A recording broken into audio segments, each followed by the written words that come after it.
আমি 1 মিনিটৰ ভিতৰত গাঁঠিৰ বিষ বা আৰ্থ্ৰাইটিছৰ বিষয়ে কিছু কথা জানিম। পোনপ্ৰথমতে আৰ্থ্ৰাইটিছ মানে কি?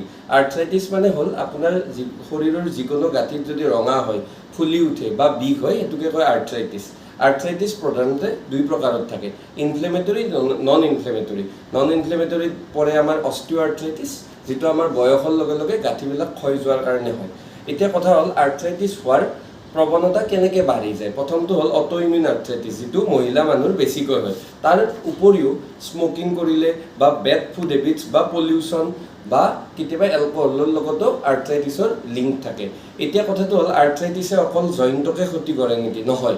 আৰ্থ্ৰাইটিছৰ ফলত আপোনাৰ লাং ক্ষতি হ'ব পাৰে, আৰ্থ্ৰাইটিছৰ ফলত হাৰ্টৰ কৰনেৰী আৰ্টাৰীবিলাক ক্ষতি হ'ব পাৰে, তাৰোপৰি আমাৰ ব্ৰেইন ষ্ট্ৰ'ক হ'ব পাৰে, কেতিয়াবা হেডেক হ'ব পাৰে বা বিভিন্ন ৰিনেল আদি অৰ্গেনৰ ক্ষতি হ'ব পাৰে। এতিয়া কথাটো হ'ল আৰ্থ্ৰাইটিছৰ ট্ৰিটমেণ্ট কেনেদৰে দিয়া হয়। আৰ্থ্ৰাইটিছ